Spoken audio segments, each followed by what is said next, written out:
दोस्तों, neolithic age यानी new stone age को ऐसी क्या चीज है जो न्यू बनाती है। मेसोलिथिक एज के बाद ऐसा क्या हुआ कि हिस्टोरियंस उस टाइम को एक अलग फेस यानी न्यूलिथिक फेस का नाम देते हैं। इन सब का आंसर जानने के लिए इस वीडियो को एंड तक जरूर देखिए। सबसे पहली चीज जो न्यूलिथिक एज को अर्लियर फेसेस से अलग करती है वो है the nature of stone tools जो इस समय में यूज किए गए। पैलोलिथिक और मेसोलिथिक एज में जो टूल्स ह्यूमंस के द्वारा बनाए गए थे वो काफी रफ थे, लेकिन न्यूलिथिक एज आते आते ये टूल्स पॉलिश्ड फॉर्म में पाए जाने लगे। अगर मैं आपको इन टूल्स में डिफरेंशिएट करने को कहूं तो आप इनको देख के इजीली बता सकते हो कि न्यूलिथिक एज के टूल्स अर्लियर स्टोन टूल से कैसे डिफरेंट थे। जहां तक न्यूलिथिक एज की शुरुआत की बात है तो ये ह्यूमन बींग्स की प्री हिस्ट्री में एक रेवोल्यूशनरी फेज था जिसकी शुरुआत वर्ल्ड कॉन्टेक्स्ट में 10,000 BC से होती है, यानी कि इस टाइम के around Neolithic sites globally emerge होनी शुरू हो जाती हैं। वहीं इंडियन सबकॉन्टिनेंट में अर्लीस्ट एविडेंस जो न्यूलिथिक साइट्स का मिलता है वो इनको 7000 BC के अराउंड प्लेस करता है।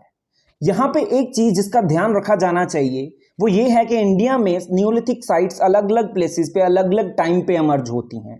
जैसे कि साउथ इंडिया में इनकी शुरुआत एज लेट एज 1000 BC में होती है। नेक्स्ट क्वेश्चन जो हमें कंसर्न करता है वो ये है कि न्यूलिथिक पीपल करते क्या थे, यानी कि उनकी ऑक्यूपेशन क्या थी। न्यूलिथिक एज में ह्यूमन बींग्स की ऑक्यूपेशन में एक मेजर ट्रांसफॉर्मेशन आता है। पहले की तरह ये लोग हंटिंग, गैदरिंग, फिशिंग और एनिमल डोमेस्टिकेशन तो करते ही थे, लेकिन एक ट्रांसफॉर्मेटिव एडिशन होता है एग्रीकल्चर का जो ह्यूमन हिस्ट्री को आने वाले समय में कंप्लीटली ट्रांसफॉर्म करने वाला था। एग्रीकल्चर की वजह से न्यूलिथिक एज में पहली बार फार्मिंग कम्युनिटीज की इमर्जेंस होती है जो डिफरेंट प्लेसेस पे डिफरेंट क्रॉप्स कल्टीवेट करने लगती हैं, जैसे कि wheat, barley, rice and cotton. अब क्वेश्चन आता है कि एग्रीकल्चर को मैंने ट्रांसफॉर्मेटिव क्यों कहा। इस बात को जानने के लिए हमें यह समझना जरूरी है कि एग्रीकल्चर से आखिर होता क्या है। एग्रीकल्चर में आपको अपनी क्रॉप्स और फील्ड्स का ध्यान रखना होता है और ये नोमैडिक लाइफस्टाइल में पॉसिबल नहीं है।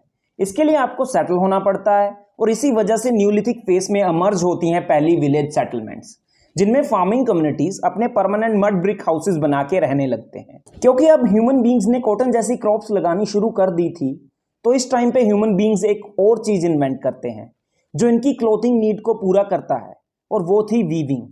जहां कॉटन वो खुद लगाते थे वहीं वूल उनको डोमेस्टिकेटेड शीप से मिलती थी, और वीविंग की आर्ट सीखने से ह्यूमन बींग्स खुद के लिए सॉफ्ट क्लॉथ्स बनाने लगते हैं। एक क्लीश है कि necessity is the mother of invention. अब जब ह्यूमन बींग्स एग्रीकल्चर करने लगे थे तो नेचुरल है कि उनको अपने ग्रेन्स जो वो प्रोड्यूस करते थे को स्टोर भी करना होता था, साथ ही उनको कुकिंग के लिए डिशेस भी चाहिए होंगी।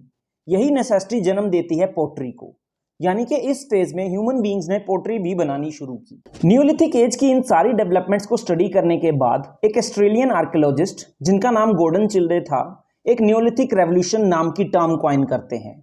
उनका मानना था कि सब्सिस्टेंस एग्रीकल्चर ह्यूमन बींग्स की प्री हिस्ट्री में एक इन्फ्लेक्शन पॉइंट था जो ना सिर्फ विलेज सेटलमेंट्स या पोट्री को जन्म देता है, लेकिन एक तरह का वो बीज था जो आगे चल के ह्यूमन सिविलाइजेशन का फल देता है। जहां तक पहली फार्मिंग कम्युनिटीज की इमर्जेंस की बात है तो वर्ल्ड कॉन्टेक्स्ट में इनका एविडेंस 10,000 BC के अराउंड फर्टाइल क्रीसेंट जो आज का मिडिल ईस्ट है, जिसमें western Iran, Iraq, Syria, Jordan, Israel and south eastern Turkey included है, से मिलता है। वहीं इंडियन सबकॉन्टिनेंट में सबसे पहली न्यूलिथिक साइट जो फार्मिंग के साथ एसोसिएटेड थी प्रेजेंट डे बलूचिस्तान में मेहरगढ़ नाम की जगह से मिलती है। यहाँ पे 7000 BC यानी कि आज से 9000 साल पहले वीट और बार्ले की कल्टीवेशन का एविडेंस मिलता है। 5000 BC में यहाँ से कॉटन कल्टीवेशन का एविडेंस भी मिलता है, और ये वर्ल्ड में कॉटन कल्टीवेशन का ओल्डेस्ट एविडेंस है। इससे ये कहना सेफ होगा कि एज ऑफ नाउ वर्ल्ड में सबसे पहले कॉटन कल्टीवेट करने की शुरुआत मेहरगढ़ में हुई। यहाँ पे ये जानना भी जरूरी है कि अभी कुछ समय पहले रिसर्चर्स को मिडिल गंगा वैली में यूपी की संत कबीर नगर डिस्ट्रिक्ट में एक लहोरा देवा नाम की साइट मिली है जहां पे कल्टीवेटेड राइस के ग्रेन्स मिले हैं जिनकी डेटिंग आज से 9250 ईयर्स पहले की है। इस साइट पे फर्दर रिसर्च जरूरी है, और अगर कोई और सॉलिड एविडेंस मिलता है तो आने वाले समय में इंडियन सबकॉन्टिनेंट में पहली फार्मिंग साइट मेहरगढ़ ना रहकर लहोरा देवा बन जाए। जहां तक इंडियन सबकॉन्टिनेंट में न्यूलिथिक साइट्स का सवाल है तो ऐसी कई साइट्स मिली हैं।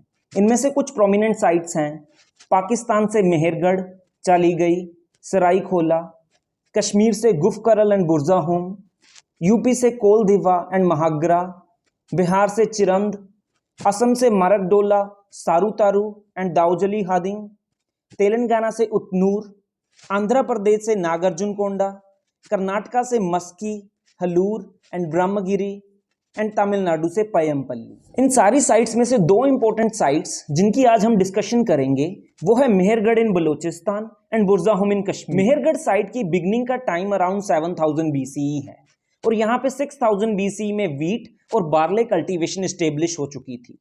अराउंड 5000 BCE में यहाँ पे कॉटन कल्टीवेशन शुरू हो जाती है।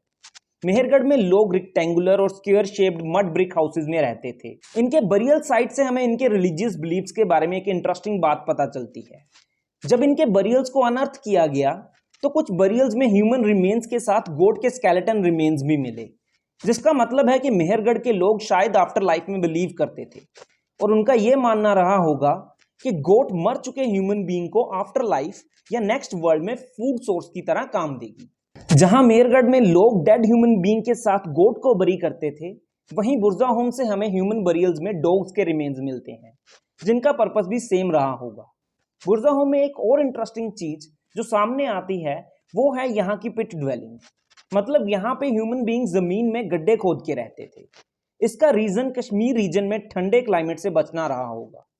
बुरज़ाहोम साइट से हमें कोई माइक्रोलिथ्स नहीं मिलते हैं और इनकी इकोनॉमी हंटिंग और फिशिंग बेस्ड थी, मतलब यहाँ पे एग्रीकल्चर का कोई एविडेंस नहीं मिलता।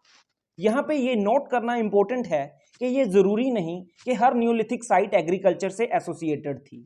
बहुत सारी ऐसी साइट्स भी थी जो merely because of the types of stone tools used Neolithic की कैटेगरी में आती थी और इनमें एग्रीकल्चर प्रैक्टिस नहीं होता था। और ये थी न्यूलिथिक एज पे हमारी डिस्कशन। हमारे यूट्यूब चैनल की हर अपडेट पाने के लिए आप हमारे टेलीग्राम चैनल को ज्वाइन कर सकते हैं। चैनल का लिंक आपको डिस्क्रिप्शन में मिल जाएगा। नेक्स्ट वीडियो में हम डिस्कस करेंगे प्री हिस्टोरिक आर्ट। तब तक के लिए गुड बाय।